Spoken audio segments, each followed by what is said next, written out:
Cycle de vie du document numérique. Le cycle de vie du document est lui aussi bouleversé par le numérique.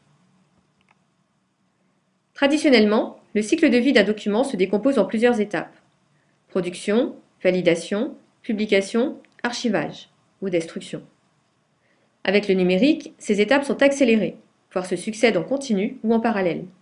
En effet, il est très facile de modifier un document ou de le copier et le diffuser, sans coût, à tout moment.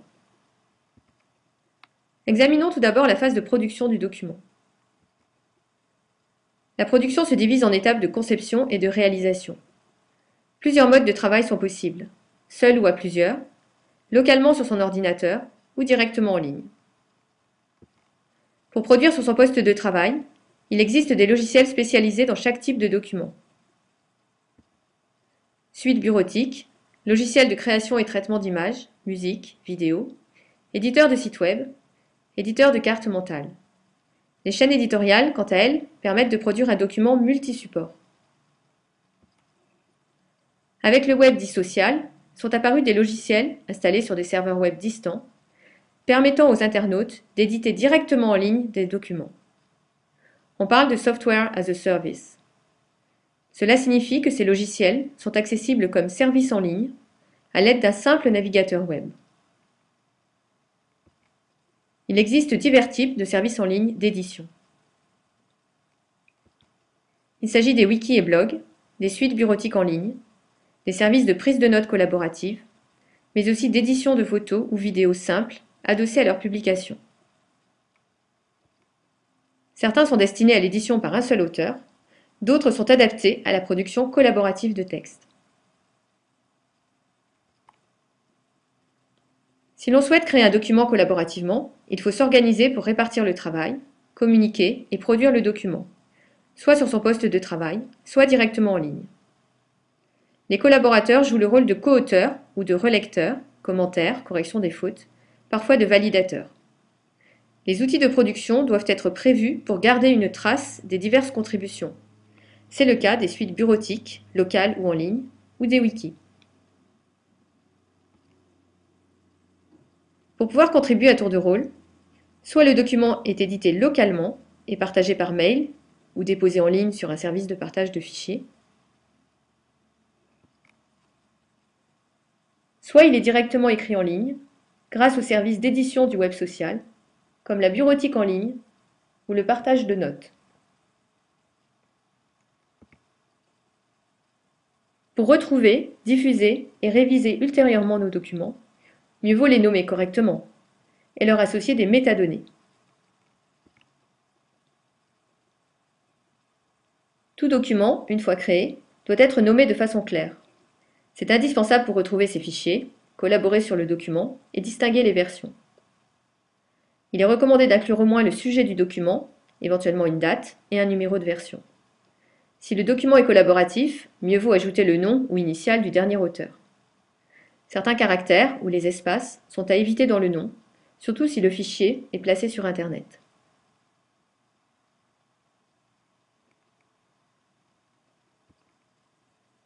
Gérer pour soi-même ou pour une diffusion plus large un document requiert de lui associer des métadonnées. Les logiciels d'édition de documents permettent de saisir et visualiser les métadonnées stockées dans les fichiers. Indexer signifie saisir des métadonnées. Auparavant réservée aux documentalistes, cette pratique peut être accomplie par chacun pour ses propres documents numériques. Suivant leur nature et leur but, les métadonnées peuvent être stockées dans le fichier, par le système d'exploitation de l'ordinateur, ou dans des bases de référence externes. Quels sont les enjeux des métadonnées? Être certain que des informations importantes, comme l'auteur ou la licence, circuleront avec le document, quand le format du fichier le permet. Faciliter la recherche des documents dans des bases de référence, dans les entreprises, les institutions ou sur le web. Enfin, composer de nouveaux documents à partir de fragments correctement indexés. Comment diffuser ces documents? Avec Internet, rien de plus simple. Tout le monde peut partager et publier des documents, sans besoin d'intermédiaire ou de validation. Il faut bien sûr choisir le mode de diffusion, public ou privé, suivant la finalité du document. Quand on diffuse ces documents, se pose en effet la question des droits d'accès. Suivant les cas, le document est privé, c'est-à-dire en accès restreint, ou public. Il faut également distinguer le droit de consultation, lecture, et le droit de modification, écriture. Le mode de diffusion d'un document dépend des droits d'accès que l'on souhaite lui associer. Pour restreindre l'accès, on peut protéger le document lui-même par mot de passe ou protéger l'accès au lieu de dépôt. Si le document est privé, le partage peut se faire au sein de l'entreprise ou administration. Sur le web, de nombreuses ressources sont en accès ouvert, en lecture seule, comme la plupart des sites web, ou parfois en écriture, comme des commentaires de blog. Sur certains services, on peut gérer des droits d'accès restreints, par exemple pour partager un document avec ses collaborateurs ou ses photos de famille. À l'ère du numérique en réseau, la diffusion des documents est simplifiée.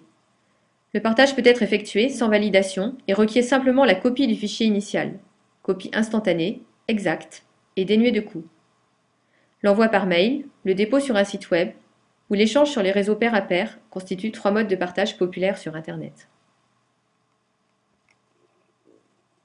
Pour diffuser un document produit sur son poste de travail, il faut choisir au préalable un format de fichier interopérable pour s'assurer que nos interlocuteurs pourront ouvrir le fichier.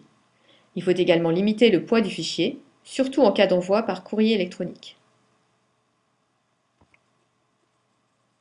Un document directement édité sur le web peut être publié via l'interface du site. Par exemple, sur un wiki ou un blog, la page préparée est publiée à l'aide d'un simple bouton. Quant aux services de bureautique en ligne, ils permettent de choisir les paramètres de partage du document. Enfin, des questions juridiques se posent lors de la diffusion d'un document. Peut-on réutiliser une image, une musique ou une vidéo pour nos documents? Inversement, comment indiquer les droits d'usage concernant nos propres documents mis en ligne? Actuellement, le droit d'auteur ou le copyright interdisent a priori toute utilisation d'une œuvre originale sans autorisation. Seule la consultation est permise. Cependant, certains auteurs choisissent une licence de libre diffusion, autorisant par avance certains usages, voire la modification du document. Il est donc important de connaître l'existence de telles licences, voire d'en choisir une pour nos propres documents. Par exemple, les articles de Wikipédia ou les images de Wikimedia Commons sont libres. De nombreux documents sont appelés à évoluer au fil du temps. Le cycle de vie d'un document numérique peut donc comporter des étapes de révision, c'est-à-dire de modification du document. Comme il est facile de modifier un document numérique, les révisions peuvent être très fréquentes. La création et la gestion des versions est désignée par le terme anglais versionning. Parfois, le but est d'atteindre une version finale du document. Dans ce cas, les versions antérieures sont des brouillons ou documents de travail. Parfois, la notion de version finale n'existe pas. La création de nouvelles versions se poursuit indéfiniment. C'est le cas des blogs ou des wikis. Créer une nouvelle version se fait localement sur son poste ou en ligne, suivant l'outil de production. On peut enregistrer manuellement de nouvelles versions à partir du logiciel de production local. Si l'on conserve les fichiers des versions, une règle de nommage claire est nécessaire. Il existe des systèmes qui gèrent automatiquement l'historique des fichiers. C'est le cas des systèmes de gestion électronique de documents, GED, utilisés dans les entreprises et les institutions. Enfin, les wikis enregistrent automatiquement l'historique de la moindre modification. Tous ces outils permettent d'identifier, distinguer, voire comparer les versions. Dernière étape du cycle de vie du document, l'archivage. Cette étape concerne surtout le monde professionnel. On peut souhaiter conserver des documents, même peu utilisés, que ce soit dans le cadre individuel ou professionnel. Dans les entreprises et les administrations, pour diverses raisons, certains documents doivent être conservés. Ils sont alors archivés dans une version finale et figée. Les problèmes à résoudre concernent la sauvegarde sur des supports de stockage durables et dans des formats de fichiers durables. Ainsi, le document restera consultable sur le long terme, si nécessaire.